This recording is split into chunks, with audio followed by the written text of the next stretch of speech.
Ya, bulan Ramadan, bulan puasa Ramadan ini tinggal menunggu beberapa minggu lagi. Pak Faisal, jadi pantauan atau analisa Anda, bagaimana kemudian untuk harga-harga komoditas pangan yang lain? Apakah nanti beras turun, tapi yang lain-lain semakin naik? Bagaimana? Semestinya ya, walaupun tidak semua jenis komoditas pangan itu mengikuti beras, tapi pada umumnya sih panennya itu banyak yang kurang lebih timingnya sama. Jadi ketika masuk Ramadan, demand bahkan sebelum Ramadan ya, demand itu biasanya naik. Ramadan itu langsung lebih tinggi lagi. Nah ini kalau tidak diimbangi dengan supply, tentu saja harga akan naik ya. Nah tapi kita tahu tadi kan mau masuk masa panen raya. Nah jadi ketika harga demandnya mau naik, ini sebetulnya suplainya juga sudah mau naik ini sebetulnya. Ya. Jadi perkiraan saya sebetulnya di masuk bulan Ramadan mestinya sih tidak tinggi-tinggi sekali, apalagi Lebaran masuknya di April ya. Nah, April itu udah puncak daripada panen raya, semestinya masih lebih bisa terkendali. Tapi memang untuk beberapa jenis komoditas pangan selain beras ya, ini beberapa juga memang ada polanya sedikit beda-beda. Ada faktor-faktor mikro yang mempengaruhi dari sisi harga ya. Jadi selain masalah cuaca, masalah distribusi juga karena sumber daerah-daerah produsennya ini juga kan tidak seluas padi ya. Jadi beberapa bawang misalkan banyaknya di daerah-daerah tertentu di Jawa Tengah misalnya ya, begitu juga cabai. Nah, ini juga kalau daerah tersebut terganggu, otomatis distribusinya ini mempengaruhi harga juga menjadi lebih signifikan. Oleh karena itu kalau kita lihat pergerakan harga-harga pangan seperti cabai, bawang merah itu lebih volatile sebetulnya dibandingkan beras gitu. Oke. Ya. Pak Arief, lalu bagaimana kemudian dari Bappenas sendiri ya untuk melihat fenomena ini bahwa ada kemungkinan ya untuk harga-harga komoditas pangan yang lain ini kira-kira fluktuatif lah. Kalau beras mungkin yang tadi dikatakan akan semakin menurun. Tapi bagaimana menjaganya khususnya untuk komoditas pangan lainnya? Iya, makanya kalau di inflasi itu ada administered price, ya, ada volatile food, ya. Volatile food itu yang seperti Pak Faisal sampaikan tadi. Jadi misalnya bawang, ya. Ini bawang kita bicara bawang merah ya. Karena kalau bawang putih kita importasi yang tinggi gitu ya. Kalau itu lebih ke harga di luar negeri, ya. Market price, country origin, kemudian berikutnya lagi kita bicara currency rate gitu ya. Kalau currency rate-nya dulu 14.000 sekarang 15.700, jangan berharap harga bawang itu akan sama 2 tahun lalu begitu. Jadi ini juga diberikan juga penjelasan kepada masyarakat. Tapi untuk produk-produk yang diproduksi dalam negeri, saya tuh sebenarnya malah hati saya tuh juga ke petani gitu ya, ke peternak. Jadi kalau misalnya harga telur, harga ayam ya, saudara-saudara saya peternak ini, ya kami sering diskusi di kantor saya gitu ya. Itu memang patut dibantu ya, patut dibantu. Saat kemarin misalnya jagung pakan itu harganya di atas 6.000 bahkan sampai ke 8.000 ya. Kemudian suplainya itu terbatas, maka saudara-saudara kita para peternak nih mungkin ada di Blitar nih, mungkin hari ini mendengarkan kita bicara ya. Di Blitar, kemudian di Ciamis, di Kendal ya, itu memang memerlukan pasokan pakan jagung ya. Dengan sangat terpaksa kita melakukan importasi lagi ya, karena memang jagungnya kurang ya. Kemudian ada premix pakan ternak yang diproduksi juga oleh teman-teman kita pengusaha pakan ternak ya, itu juga kemarin shortage juga karena jagungnya nggak ada juga ya.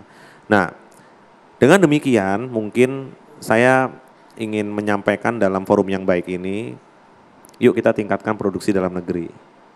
Giat ekonominya kita pindahin dong ke Indonesia. Kita ini juga nggak pengen ngimport-ngimport banyak-banyak ya. Apa sih bedanya orang sama-sama dalam garis ekuator negaranya kok gitu ya.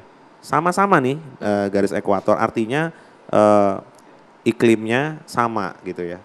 Jadi tidak terlalu jauh.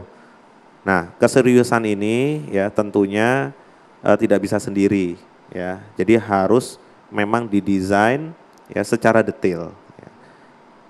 Kita mau meningkatkan produksi berapa banyak, kemudian rekomendasi import dari Kementerian Teknis itu juga harusnya berkurang setiap tahun ya. Rekomendasi teknis untuk importasi itu harusnya berkurang ya, tapi produksinya ditingkatkan. Ya. Kecuali kalau memang kita sudah putuskan bahwa produk-produk tertentu ya kita tidak bisa sufisien ya, karena bagaimanapun ada produk-produk yang memang kita tidak bisa produksi di Indonesia. Contohnya apa? Gandum gitu ya. Gandum itu emang kita nggak bisa produksi. Tetapi importasi gandum yang terlalu banyak ya itu biasanya akan menggeser sumber karbohidrat yang lainnya, misalnya beras gitu. Misalnya produk-produk yang lain, sagu gitu ya, yang diproduksi di saudara-saudara kita di Indonesia Timur. Nah, kemudian Badan Pangan Nasional itu sebenarnya juga menyampaikan yang namanya penganekaragaman konsumsi. Jadi kalau swasembada kan biasanya swasembada padi, beras gitu ya. Kalau kita diskusi dengan teman-teman akademisi ya, dengan pelaku, sebenarnya kalau boleh swasembadanya tuh karbo gitu ya. Karbo itu jadi kalau nanti nggak ada beras, ada singkong, ada. Tapi nanti disampaikannya dalam TikTok, wah ini mau menghindar, enggak. Sebenarnya ini diversifikasi pangan ya. Kemudian sama swasembadanya tuh protein, Mbak.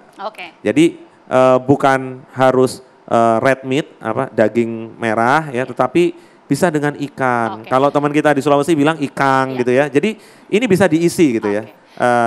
Swasembada protein. Tentunya menjadi cita-cita bersama, tapi saya ingin ke Pak Nili terlebih dahulu. Ini kan mungkin banyak juga para pembeli yang membeli beras begitu yang terdampak tentunya karena ada harga-harga komoditas pangan yang naik. Kalau dari aspirasi konsumen sendiri seperti apa kemudian melihat fenomena beras dan juga komoditas pangan yang naik ini? Singkat saja Pak, silakan. Saya pikir ini fluktuatif ya. Memang kita tapi alhamdulillahnya ini transisi. Jadi untuk menjelang Lebaran, paling tidak puasa itu masyarakat harus tenang. Kondisinya sekarang pemerintah hadir, tapi kritik buat pemerintah juga jangan main-main dengan stok. Kalau pemerintah mempunyai stok, kondisi apapun kita happy mungkin, tapi kita tidak tahu mungkin ada banjir, bencana alam. Tapi kalau negara dalam hal ini pemerintah mempunyai stok, kondisi apapun kita siap untuk melakukan menyikapi situasi yang ada. Terakhir Pak Yamto, silakan. Jangan main-main dengan stok kalau tadi kata Pak Nili. Kalau dari Bulog bagaimana?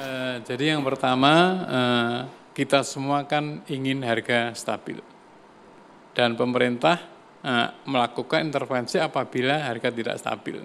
Stabil ini adalah stabil di konsumen maupun produsen. Bagaimana Bulog? Kita tetap akan menjaga stok minimal 1,2 juta ton untuk beras.